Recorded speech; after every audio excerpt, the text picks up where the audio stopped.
स्वाभिमान शोध अस्तित्वाचा या मालिकेच्या आजच्या भागात आज आपण बघणार आहोत. मोठी आई विचारांमध्ये असते तेव्हा मोठे काका विचारतात की अगं सुपर्णा, कसला एवढा विचार करतेयस. मोठी आई म्हणते की आता आपल्याला जपून राहायला हवं. मोठे काका विचारतात की कशापासून. मोठी आई म्हणते विनायकपासून. काल बघितलं ना तुम्ही, अचानक आपल्या खोलीत आला. जर त्याने आपलं बोलणं ऐकलं असतं तर. कोणत्याही परिस्थितीत आपण या घरासाठी, पल्लवीसाठी जे काही करतोय ते त्याला अजिबात कळता कामा नये. अप्रत्यक्षपणे त्याने आपल्याला धमकीच दिली, त्यामुळे आता जास्त काळजी घ्यावी लागेल. मोठे काका म्हणतात की ते तर आपल्याला करावंच लागेल, पण विनायकच्या संतापाची चिन्ह तुझ्या चेहऱ्यावर नेहमी दिसत असतात. मोठी आई म्हणते की हो दिसणारच ना, आई आहे मी त्याची. माझ्याच मुलाने केसाने गळा कापलाय माझा, त्याच्याशी मी कसं गोड बोलू.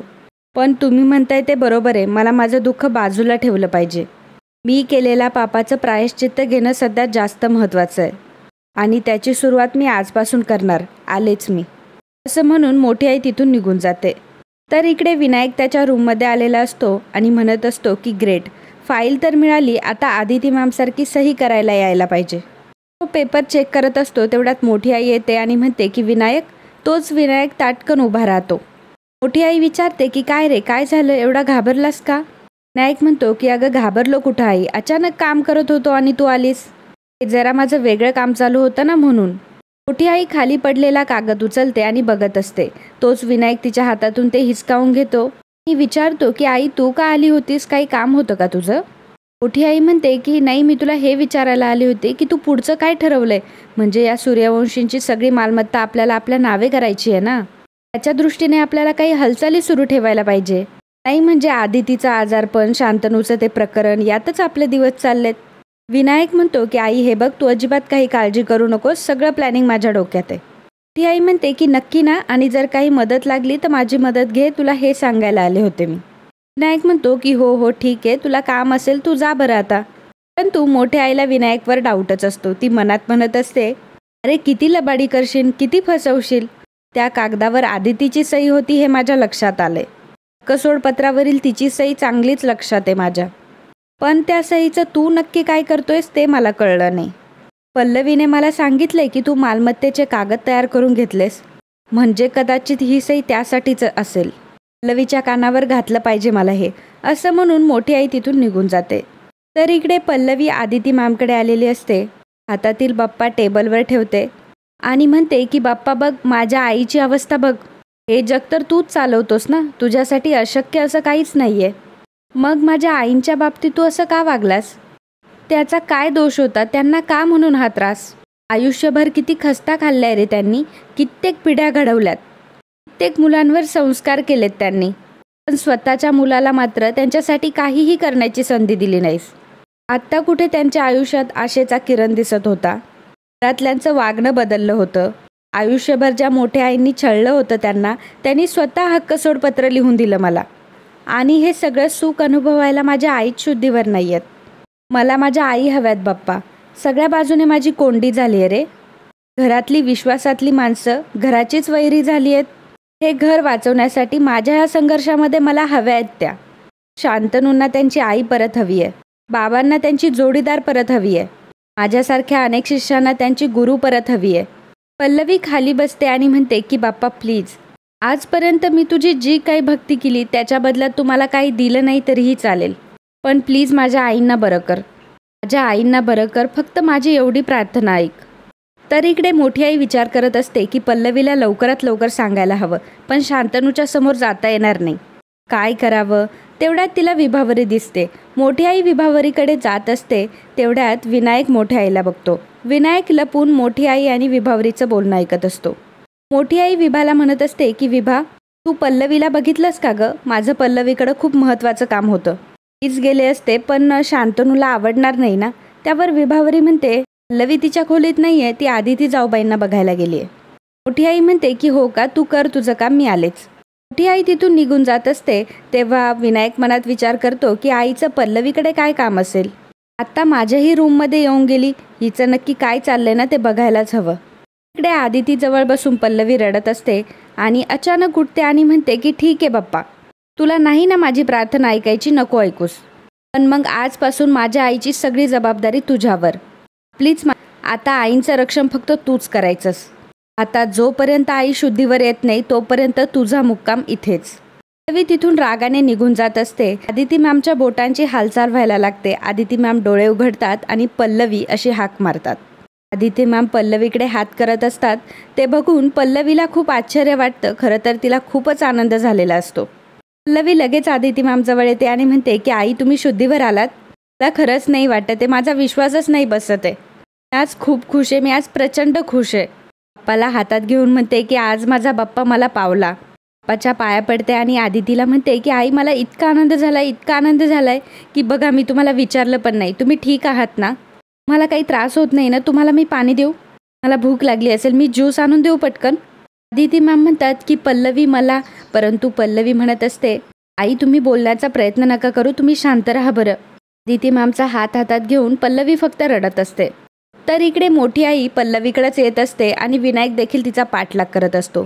मोठी आई अचानक मागे वळून बघते तर विनायक घाबरतो. मोठी आई विचारते की विनायक असा माझ्या मागे मागे काय येतोयस? पल्लवीला मोठ्या आईचं ते बोलणं ऐकू येतं. पल्लवी विचार करते की अरे बापरे, विनायक दादा इथे आत आले तर? नाही, त्यांना आता आईंबद्दल काही समजणं तर धोक्याचंच आहे. आईंना अशा अवस्थेत काही सांगता येणार नाही, काय करावं? मी आदितीला म्हणते की आई तुम्ही आता काहीच बोलू नका, तुम्ही फक्त शांत राहा, मी तुम्हाला नंतर सगळं सांगते.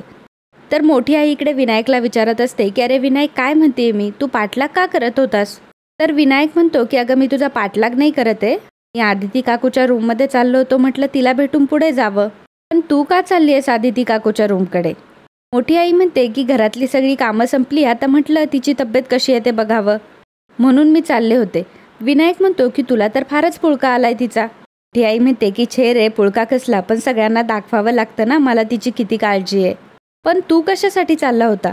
विनायक म्हणतो तेच नेहमीचं, मला तिला इंजेक्शन द्यायचं असतं ना, ते द्यायला चाललो होतो. मोठी आई म्हणते की अरे पण आतमध्ये आता पल्लवी आहे, तिच्यासमोर कसं इंजेक्शन देणार? विनायक म्हणतो की बरं ठीक आहे, पण पल्लवी आहे ना आतमध्ये, मग तू का चालली होतीस? मोठी आई म्हणते की अरे मला तिच्यासमोर दाखवावं लागतं ना की मी आधी तिची किती सेवा करतीये, तिला काय हवं नको ते बघते. पण आता पल्लवी आतमध्ये म्हटल्यावर तू म्हणतोयस तर मी नाही जात. आधी तिची फुकटची सेवा आणि घरातली कामं करून एवढी दमते ना मी तर जाऊन आता डायरेक्ट आरामच करते. तर विनायक विचार करतो की पल्लवी आतमध्ये आहे म्हटल्यावर मी आतमध्ये जाण्यात काहीच पॉईंट नाही, मी पण निघतो. तर इकडे आदिती मॅम पल्लवीला काहीतरी सांगण्याचा प्रयत्न करत असतात. त्या म्हणत असतात की विनायक मला गोळी. तू पल्लवी म्हणत असते की आई प्लीज तुम्ही नका त्रास करून घेऊ, तुम्ही काय बोलताय ना मला खरंच काही कळत नाहीये. तेवढ्यातच मोठी आई मागून येते आणि म्हणते की आदितीला काय म्हणायचं ना हे मला चांगलंच माहिती आहे. मोठ्या आईला समोर बघून आदिती मॅम घाबरत असतात. पल्लवी म्हणते की आई तुम्ही काळजी करू नका, घाबरण्याचं काही कारण नाही. मोठी आई हात जोडून आदिती समोर उभी राहते आणि म्हणते की आदिती तू मला घाबरू नकोस, आता मी पूर्वीची सुपर्णा सूर्यवंशी नाहीये, मी तुला आता मदतच करणार आहोत. तू बरी झालीये हे बघून खूप आनंद झालाय. पल्लवी विचारते की मोठी आई तुम्ही काय सांगत होतात? मोठी आई सांगते की पल्लवी घरामध्ये त्या दिवशी अंगणामध्ये जी गोळी आदितीला लागली त्या आदितीला नाही तर शांतनूला मारण्यासाठी होती. हे ऐकून पल्लवीला खूप मोठा धक्का बसतो. पल्लवी म्हणते की काय, अहो मोठ्या आई काय सांगताय तुम्ही? मोठी आई म्हणते की हो. पल्लवी म्हणते की आणि ती गोळी कोणी झाडली? मोठी आई म्हणते की विनायकने. हे ऐकून पल्लवीच्या पायाखालची जमीनच सरकते. पल्लवीला प्रचंड मोठा धक्का बसतो. मोठी आई सांगत असते की आदितीला याची कुणकुण लागली होती, शांतनूला वाचवायला म्हणून ती धावली आणि गोळी हिलाच लागली. पल्लवी म्हणते की याचा अर्थ याला सुद्धा विनायक दादा कारणीभूत आहे. मोठी आई म्हणते की या सगळ्या योजनेमध्ये आम्ही सुद्धा सामील होतो. पल्लवी म्हणते की अहो पण का, कशासाठी एवढं? मोठी आई म्हणते की पल्लवी मी आता तुझ्यापासून काहीच लपवणार नाही, शांतनू आम्हाला सगळ्या बाबतीत अडचणीचा ठरत. मोठी आई सांगत असते की विनायक मोठ्या आईला म्हणत असतो माहीत होतं हे असंच होणार आहे की शांतनू आदिती काकूला ॲक्सेप्ट करणार आहे. आता आपल्याकडे दुसरा कुठलाही पर्याय नाही, आता आपल्याकडे एकच पर्याय आहे की शांतनूला संपवायचं. आणि मग कशा प्रकारे आदितीने त्यांचं बोलणं ऐकलं होतं आणि शांतनू जेव्हा पार्सल आणण्यासाठी बाहेर गेला होता तेव्हा विनायकने कशा प्रकारे गोळी झाडली आणि आदितीमध्ये आली. पल्लवी म्हणते की अहो पण शांतनूचा किती जीव होता दादावर, ती मानत होते ते दादांना, शांतनूंचा जीव घेण्याचा विचार दादांच्या मनात येऊ तरी कसा शकतो? मोठी आई म्हणते की पल्लवी जो माणूस त्याच्या आईवडिलांना फसवतो तो तुमच्याशी कसा काय चांगला वागेल? आदितीला मात्र काहीही समजत नसतं. आदिती मॅम पल्लवीला हात लावत असतात तेव्हा पल्लवी म्हणते की आई मी तुम्हाला सगळं समजावून सांगते, मधल्या काळात खूप काही गोष्टी घडून गेल्यात आणि आता जरी मोठ्या आईंवर विश्वास बसत नसला की तरी पण आता ते जे सांगताय तेच खरं आहे आणि आपल्याला तसंच करावं लागणार आहे. त्याकडे आता दुसरा कुठलाही पर्याय नाही. तेव्हा आदिती पल्लवीला म्हणत असते की तेच सांगते मी, ते खरं सांगताय. मोठी आई म्हणते की पल्लवी, मला माहिती आहे तुला रोज नवे धक्के बसतात आणि त्यामुळे तुला माझ्यावर विश्वास ठेवणं कठीण जातंय. पण एक गोष्ट विसरू नको की विनायक नावाचा सैतान अजूनही या घरात राहतोय आणि त्याच्यापासून आपल्याला खूप मोठा धोका आहे. आपल्याला सांभाळून राहिलं पाहिजे त्याच्यापासून. त्यात दरवाजा वाजतो. पल्लवी आणि मोठी आई घाबरतात. पल्लवी म्हणते की आई, हे बघा, तुम्ही आता शुद्धीवर आलाय हे आम्ही कोणालाही सांगू शकत नाहीये आणि चुकूनही हे विनायक दादांना कळलं ना तर तुमच्या जीवाला प्रचंड धोका आहे. तर ही गोष्ट आपल्या तिघींमध्येच राहील. सॉरी, पण तुम्हाला बेशुद्ध असल्याचं नाटक करावं लागेल. मॅम नको नको म्हणत असतात. मोठी आई म्हणत असते, आदिती तू खरंच हिचं ऐक. पल्लवी म्हणते की आई, हेच सगळ्यांच्या हिताचं आहे. मी तुमचा जीव अजून धोक्यात नाही घालू शकत आहे. दरवाजा वाजत असतो आणि मित्रांनो, आजचा हा भाग इथेच संपतो. पुढील भागात आपल्याला पाहायला मिळणार आहे. मोठी आई विनायकला म्हणत असते की विनायकशी गोड बोलून त्याला फसवून मीच त्याचा विश्वास मिळवू शकते, की तो कोणावरच विश्वास ठेवणार नाही. तोपर्यंत आपण हे उघडकीस करत नाही तोपर्यंत आदितीला बेशुद्ध असल्याचं नाटक करावंच लागेल. पल्लवी, अगं मला घरासाठी एवढं तरी करू देत. पल्लवी म्हणते की ठीक आहे, आपण तुम्ही म्हणताय तसं करूयात. तर इकडे विनायक म्हणतो की आईबाबांना कुठल्याही परिस्थितीत वृद्धाश्रमात पाठवायचंय, पण आदिती काकूचं काय, तिला संपवायला हवं. मग विनायक सूर्यवंशी तुला कोणीही अडू शकत नाही.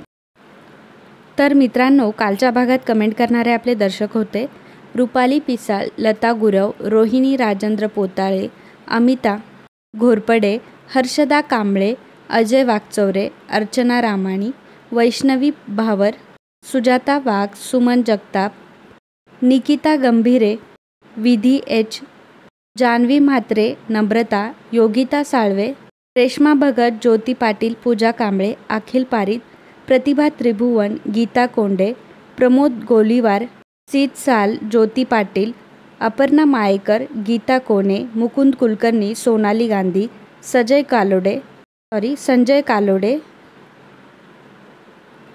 स्नेहा तायडे, हर्षाली गांगोडे, आदिनाथ जाधव, दत्ता काळे, विजया बम, स्वरा गावडे, रेश्मा पवार, मधुकर, वंदना जगताप, मारुती सावंत, नश्री देशमाने, लिशा, फुल्ल मोरे, प्रसाद महाडिक, पूजा जाधव, मोनाली मांडे, DJ सुयश, समृद्धी, अथर्व जाधव, अजय वागचौरे, कामिनी, वर्षा काळे, धनश्री वानकर, संगीता जाधव, गीता चंदेर, सुजाता कांबळे, दीपिका कडू, बिनी, शिल्पा तांबे, निशा काळे, अजय वागचौरे, ज्ञानू सावंत, वैशाली निहान, अजय वागचौरे, वैभव कुष्टे, शुभम प्रभुने, कुंदा सावल, शुभदा प्रभुने, सगुना, लता वाघ, नीता हजारे, नीता गव्हाणे, मोहन तावरे, इजबाल, अर्चना रामाणी, अर्चना निंबाळकर, वंदना तांबडे, रुपाली पाटील, बीना, गजानन मोहिते, किंग गेमर्स, ऋतुजा पाटील, सृष्टी गायकवाड, शीतल प्रशांत माली, कविता, अरुणा सोपानकर, उर्मिला, सिद्धार्थ, रवी कवडे, बीना, आनंद केसवानी, चंद्रशेखर भातवडेकर, मानसी तंडेल, सीमा भागवत, रोशन हजारे, भाग्यश्री चंदेर, ऋतुजा पाटील.